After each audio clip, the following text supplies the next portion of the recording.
Assalamualaikum warahmatullahi wabarakatuh.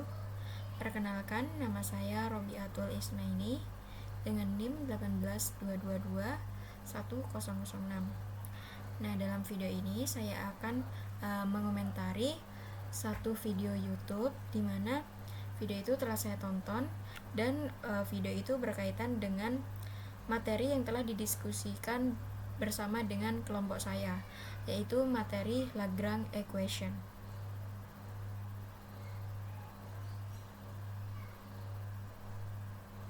Nah, di sini saya mencari satu contoh soal di mana di sini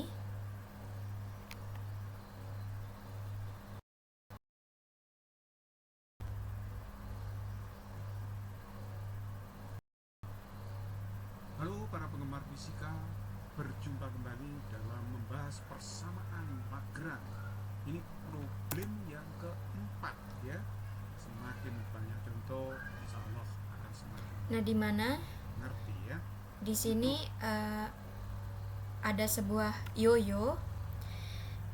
Pada yoyo tersebut terdapat dua energi, yaitu energi gerak rotasi dan juga energi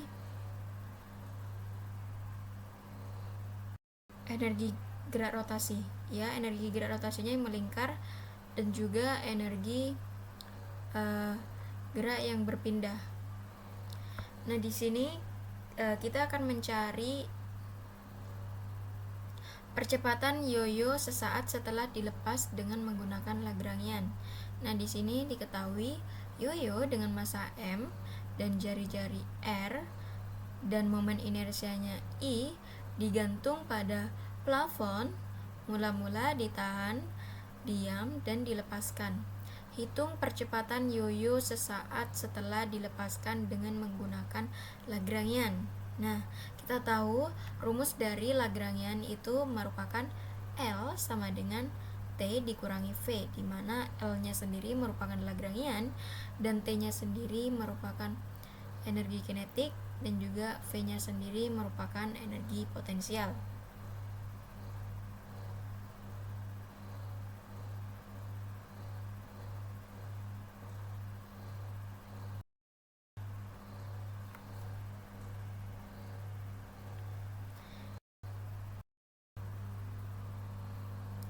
Pertama, kita mencari energi kinetiknya terlebih.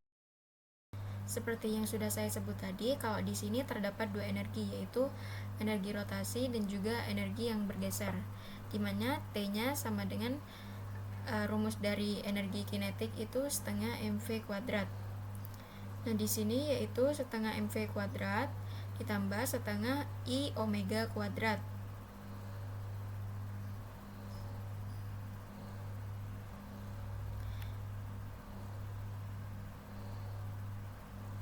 Setelah itu kita ganti V-nya dengan Y dot, di mana Y dot ini juga kecepatan dari ininya, sehingga diganti dengan Y dot kuadrat ditambah setengah I Y dot per R kuadrat, di mana omeganya ini diganti jadi ini.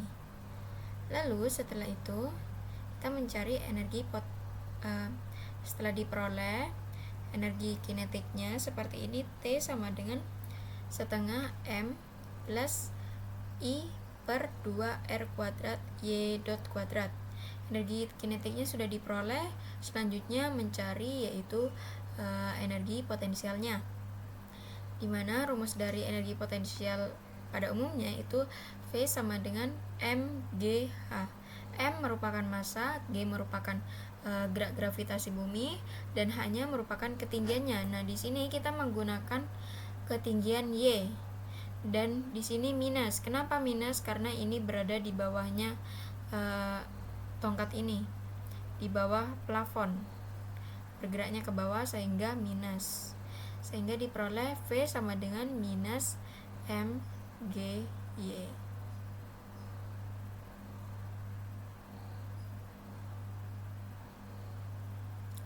Yang kita tahu rumus dari Lagrangian itu yaitu L sama dengan T dikurangi V, yang sudah saya mention. T merupakan energi kinetik yang sudah kita dapat, lalu kita substitusikan ke sini. V-nya juga sudah kita dapat, kita substitusikan ke sini sehingga seperti ini. L sama dengan setengah M plus 1I per 2R kuadrat. R-nya ini jari-jarinya ya. Y dot kuadrat ditambah MGY. Lalu kita turunkan dengan do L per do Y dot, sehingga ketika kita turunkan ini jadi 2 Y dot. Lalu setelah diturunkan terhadap do L per do Y dot, kita turunkan terhadap D per DT.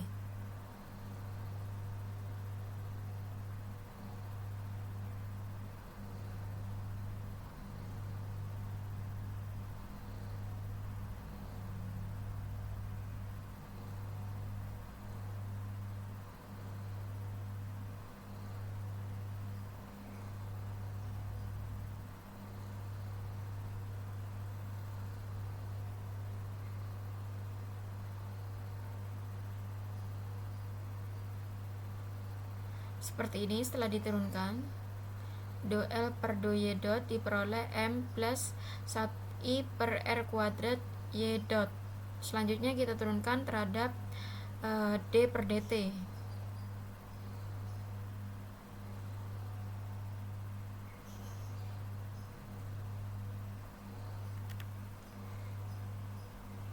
Seperti ini.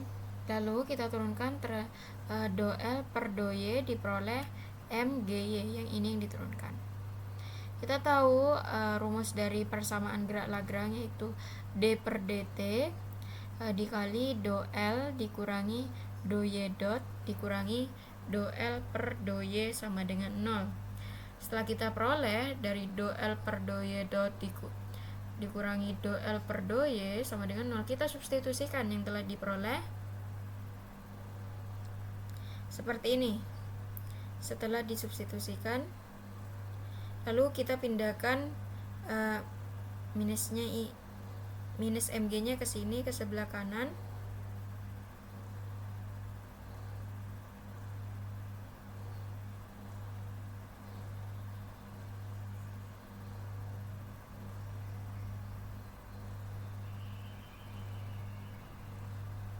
Seperti ini.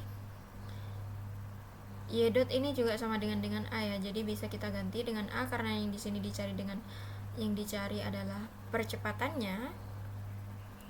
Sehingga di sini kita pindahkan ke sini, lalu A-nya yang di ruas kiri ini kita pindahkan ke bawah sehingga diperoleh nilai A-nya sebesar nilai percepatan dari gerak yoyo ini sebesar A sama dengan M dikali G per dalam kurung M plus I per R kuadrat tutup kurung.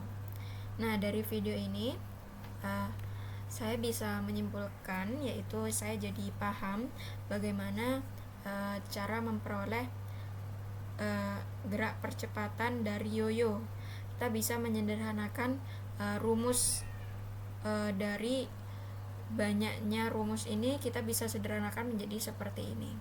Sehingga dari video ini saya jadi paham apa itu Lagrangian dan bagaimana cara memperolehnya pada aplikasi tertentu seperti yoyo. Dan di sini adalah contohnya yoyo, atau bisa contoh lain yaitu ada dua buah massa yang digantungkan pada sebuah lingkaran, sehingga itu merupakan contoh gerak Lagrangian juga.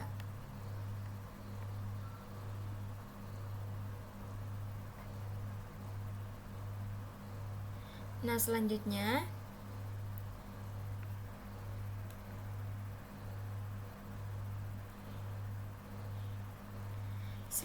soal kedua, yaitu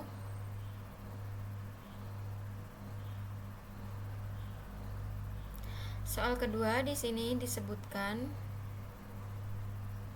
bahwasanya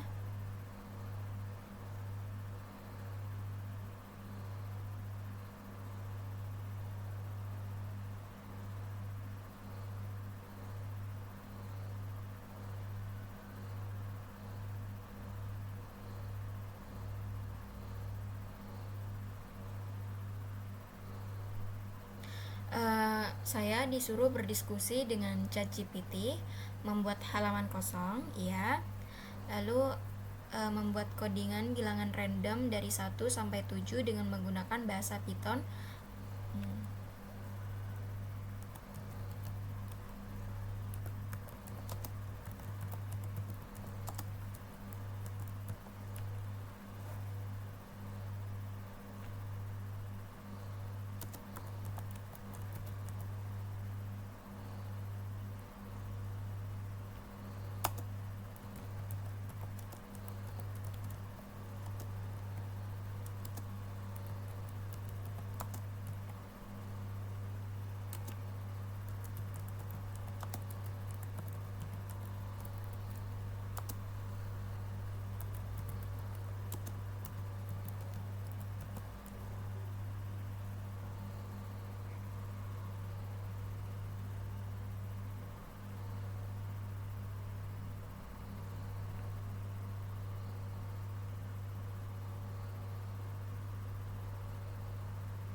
Nah, di sini dari ChatGPT menjawab ada 3 buah codingan, yang mana ada contoh codingan untuk menghasilkan satu bilangan acak dari nomor 1 hingga nomor 7. Lalu yang kedua ada jika Anda ingin menghasilkan 5 bilangan acak dari nomor 1 hingga nomor 7. Lalu untuk codingan terakhir, jika Anda menghindari pengulangan bilangan dalam hasil acak tersebut, Anda bisa menggunakan fungsi sampel dari modul random. Selanjutnya untuk soal yang kedua, yaitu diskusi sedetail mungkin, minimal ada 10 pertanyaan mengenai EULAR. Nah, di sini saya akan berdiskusi dengan ChatGPT dengan 10 pertanyaan yang sudah saya buat.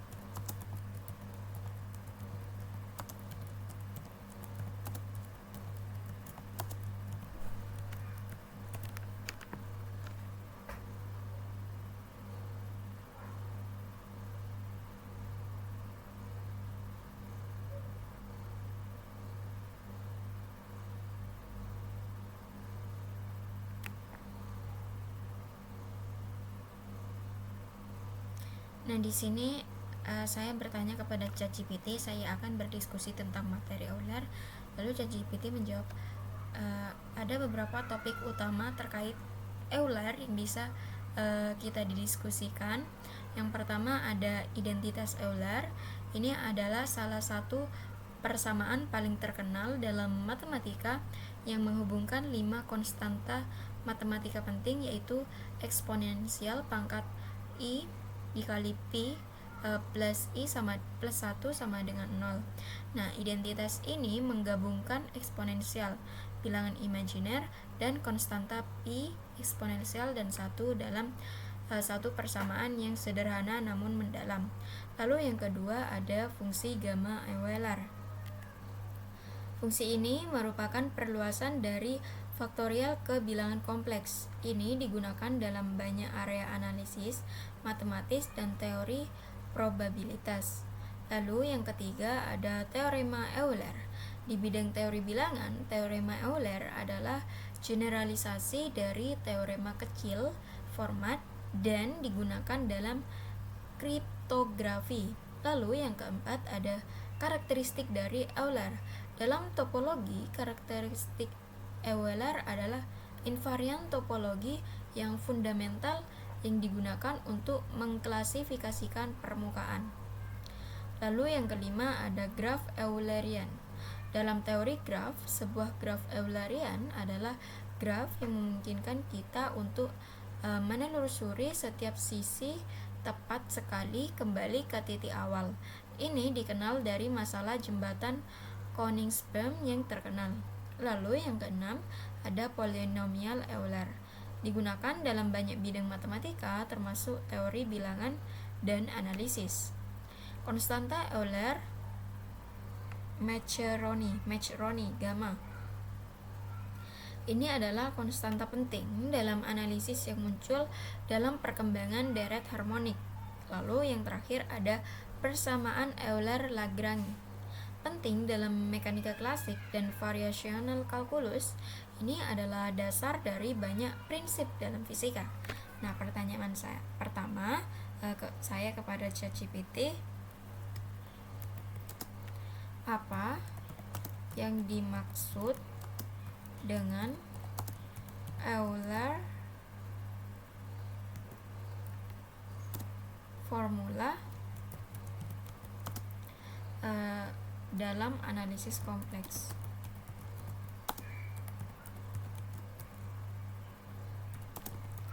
Dan bagaimana hubungan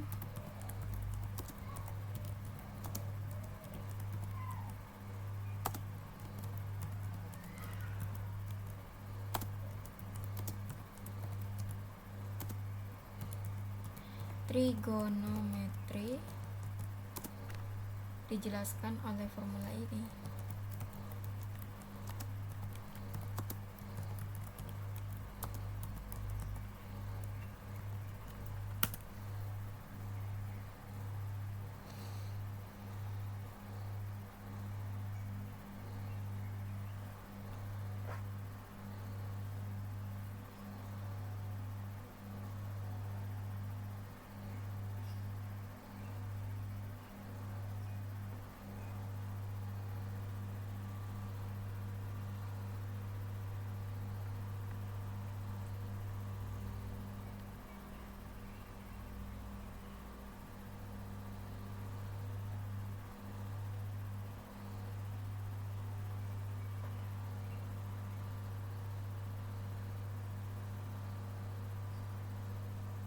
Di sini pertanyaan pertama saya bertanya, apa yang dimaksud dengan Euler formula dalam analisis kompleks dan bagaimana hubungan antara fungsi eksponensial dan fungsi trigonometri dijelaskan oleh formula ini. Nah, Euler formula adalah salah satu hubungan paling mendasar dalam analisis kompleks yang menghubungkan fungsi eksponensial kompleks dengan fungsi trigonometri.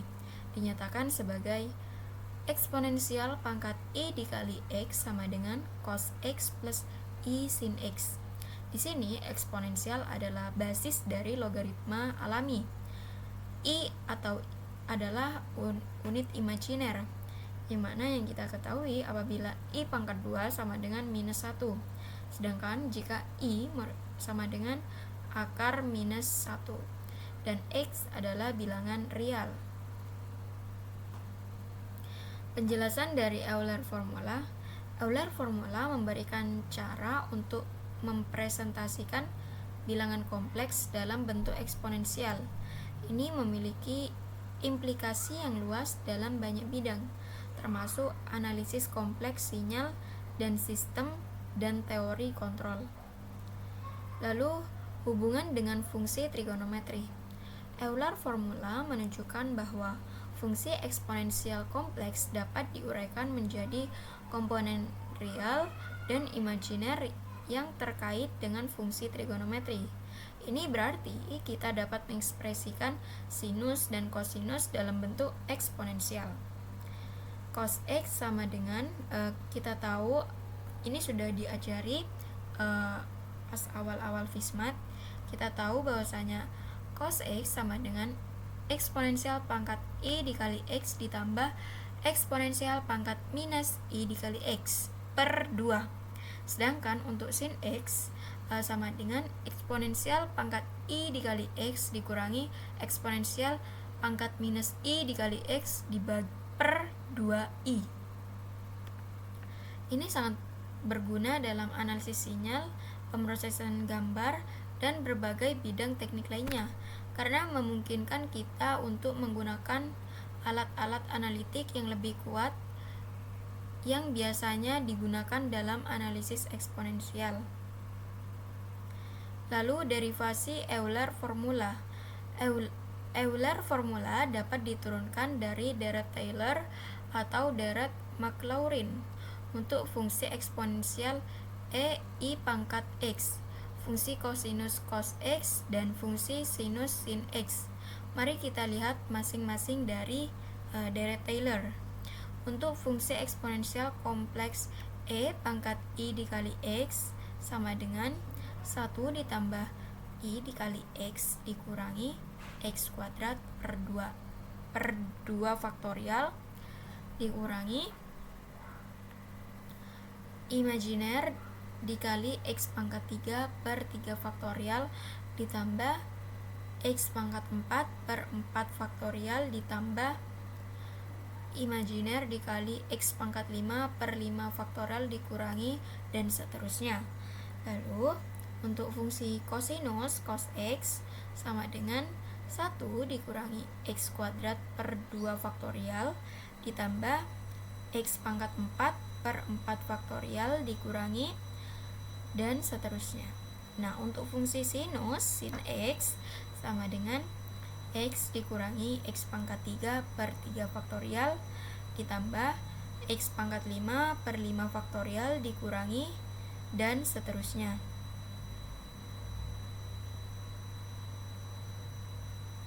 Nah, sekarang perhatikan bahwa jika kita mengelompokkan suku-suku dari deret pangkat I pangkat X berdasarkan bilangan real dan imajiner, kita mendapatkan pangkat IX sama dengan dalam kurung 1 dikurangi X kuadrat per 2 faktorial ditambah X pangkat 4 dibagi 4 faktorial dikurangi seterusnya tutup kurung ditambah imajiner dalam kurung X dikurangi X pangkat 3 per 3 faktorial tambah X pangkat 5 per 5 faktorial dikurangi dan seterusnya.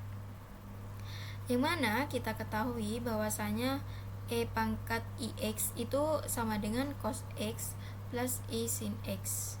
Nah, di sini merupakan aplikasi dalam Euler formula. Yang pertama ada representasi bilangan kompleks. Nah, bilangan kompleks yang kita ketahui yaitu Z sama dengan A plus B dikali imajiner. Bisa dipresentasikan dalam bentuk polar menggunakan Euler formula, yaitu Z sama dengan R dikali I theta, di mana R sendiri akar dari A kuadrat plus B kuadrat dan tetanya arc Z adalah argumen sudut fase. Lalu yang kedua ada sinyal dan sistem.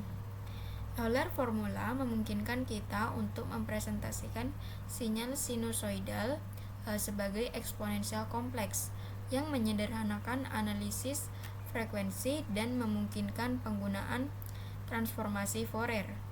Lalu yang ketiga ada rotasi di bidang kompleks. Dalam bidang kompleks, rotasi oleh sudut theta dapat dipresentasikan sebagai perkalian dengan eksponensial I pangkat theta. Ini membuat operasi rotasi sangat mudah dimanipulasi dalam bentuk eksponensial. Lalu untuk aplikasi yang terakhir itu diferensial dan integral. Nah, fungsi eksponensial X I pangkat X memiliki properti yang sangat berguna ketika berdiferensial dan berintegral yang menyederhanakan banyak perhitungan dalam analisis kompleks. Nah, di sini ada contoh penggunaan dari Euler formula. Misalkan X sama dengan Pi. Kita cari pangkat I pangkat Pi cos Pi plus I sin Pi. Yang kita tahu tadi kan pangkat IX sama dengan cos X plus I sin X. Nah, cos Pi itu sama dengan minus 1 dan sin Pi sama dengan 0, sehingga diperoleh, yaitu E pangkat IP plus 1 sama dengan 0.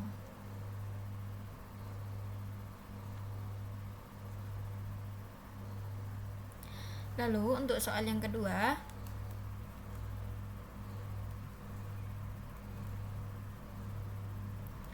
itu bagaimana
di sini saya bertanya bagaimana Euler identity yang merupakan kasus khusus dari Euler formula menunjukkan keterkaitan antara 5 konstanta penting. Nah, yang pertama Euler identity yaitu E pangkat IP plus 1 sama dengan 0 adalah kasus khusus dari Euler formula E pangkat IX sama dengan cos X plus I sin X ketika X sama dengan Pi. Identitas ini menghubungkan 5 konstanta matematika fundamental dalam satu persamaan sederhana namun mendalam, yang mana E merupakan basis dari logaritma natural yang merupakan dasar dari pertumbuhan eksponensial. Nah, I merupakan unit imajiner mendefinisikan sistem bilangan kompleks. Nah, untuk Pi-nya sendiri merupakan konstanta yang berhubungan dengan geometri lingkaran. Sedangkan 1 merupakan identitas multiplikatif dan 0 merupakan identitas adiktif. Nah, selanjutnya mari kita lihat bagaimana sih kelima konstanta ini terkait dalam Euler identity. Nah, Euler formula yang kita tahu seperti ini. Ketika X sama dengan Pi, kita peroleh seperti ini. Dari trigonometri, kita tahu bahwa cos Pi sama dengan minus 1 dan sin Pi sama dengan 0. Sehingga diperoleh seperti ini. Selanjutnya penjelasan terkait keterkaitannya, eksponensial adalah konstanta, adalah dasar dari logaritma natural dan memiliki sifat unik dalam pertumbuhan eksponensial dan kalkulus. Dalam konteks ini, eksponensial I pangkat Pi eksponensial pangkat I pangkat Pi pangkat IP melibatkan eksponensiasi dengan bilangan imajiner, menunjukkan bagaimana eksponensial berperilaku dalam bilangan kompleks. I merupakan bilangan imajiner, mendefinisikan bilangan yang ketika dikuadratkan menghasilkan negatif 1. Jika tidak dikuadratkan akan menghasilkan akar dari minus 1. Keberadaannya dalam eksponensial E pangkat IP menunjukkan bagaimana eksponensial kompleks menciptakan hubungan langsung dengan trigonometri melalui bilangan imajiner. Pi adalah konstanta yang muncul secara alami dalam kaitannya dengan lingkaran dan perhitungan geometri yang melibatkan sudut. Nah, di sini Pi berfungsi sebagai argumen dalam fungsi eksponensial, menunjukkan keterhubungan mendalam antara analisis kompleks dan geometri. Sedangkan angka 1 adalah identitas multiplikatif, dan di dalam identitas ini penambahan 1 ke E pangkat IP mengilustrasikan hubungan penting dalam struktur bilangan dan simetri. 0 adalah identitas aditif dan melambangkan nol mutlak dalam matematika. Kehadirannya dalam identitas Euler menghubungkan seluruh persamaan menjadi nol yang menunjukkan keseimbangan dalam matematika. Selanjutnya soal yang ketiga, yaitu jelaskan bagaimana Euler equation dalam mekanika fluida digunakan untuk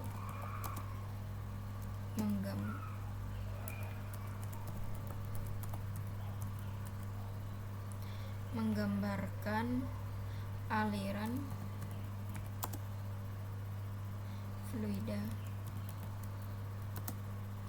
ideal dan apa bedanya dengan persamaan Navier-Stokes.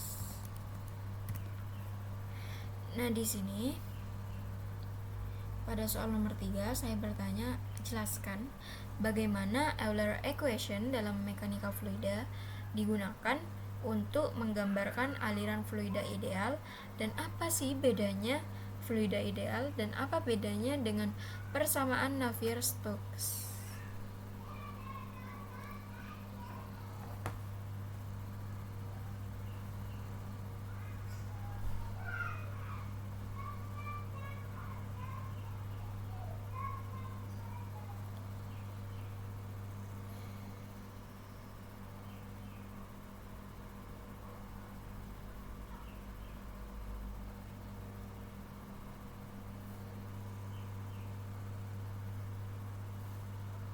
Lalu jawaban dari ChatGPT yaitu di sini Euler equation dalam mekanika fluida adalah seperangkat persamaan diferensial yang digunakan untuk menggambarkan aliran fluida ideal, yaitu fluida yang tidak mengalami viskositas dan kompleksibilitas. Ini adalah bentuk dasar dari persamaan gerak untuk fluida yang ideal dan tidak kental.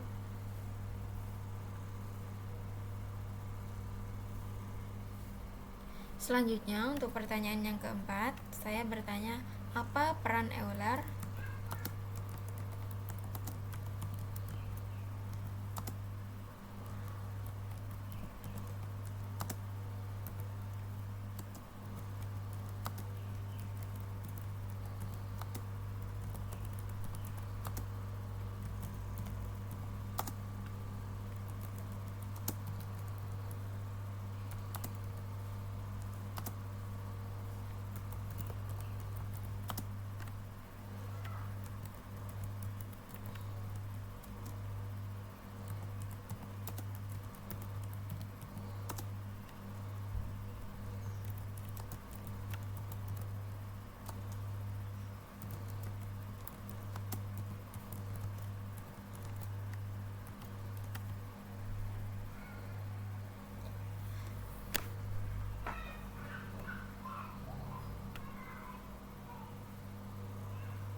Di sini pada soal nomor 4 saya bertanya, apa peran Euler equation dalam memahami dinamika rotasi benda tegar dan bagaimana persamaan ini membantu dalam analisis gerakan giroskop. Lalu ChatGPT sudah menjawabnya seperti ini dan jawabannya cukup panjang. Jadi saya langsung skip ke pertanyaan yang ke nomor 5, yaitu deskripsikan the Brachistochrone problem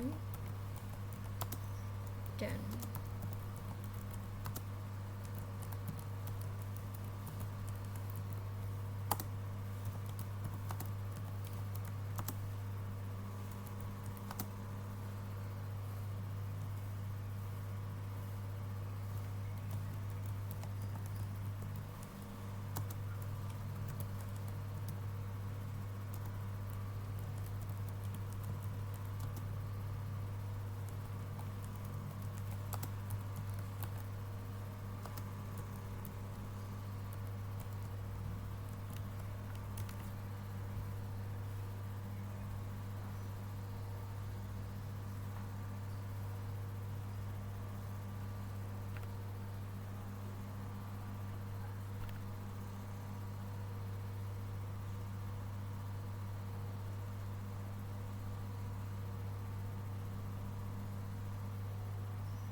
Nah, di sini pada nomor 5 saya bertanya tentang deskripsikan the Brachistochrone problem dan bagaimana penyelesaiannya oleh Euler dan matematikawan lainnya menggunakan konsep kurva sikloid. Nah, di sini sudah menjawabnya. The Brachistochrone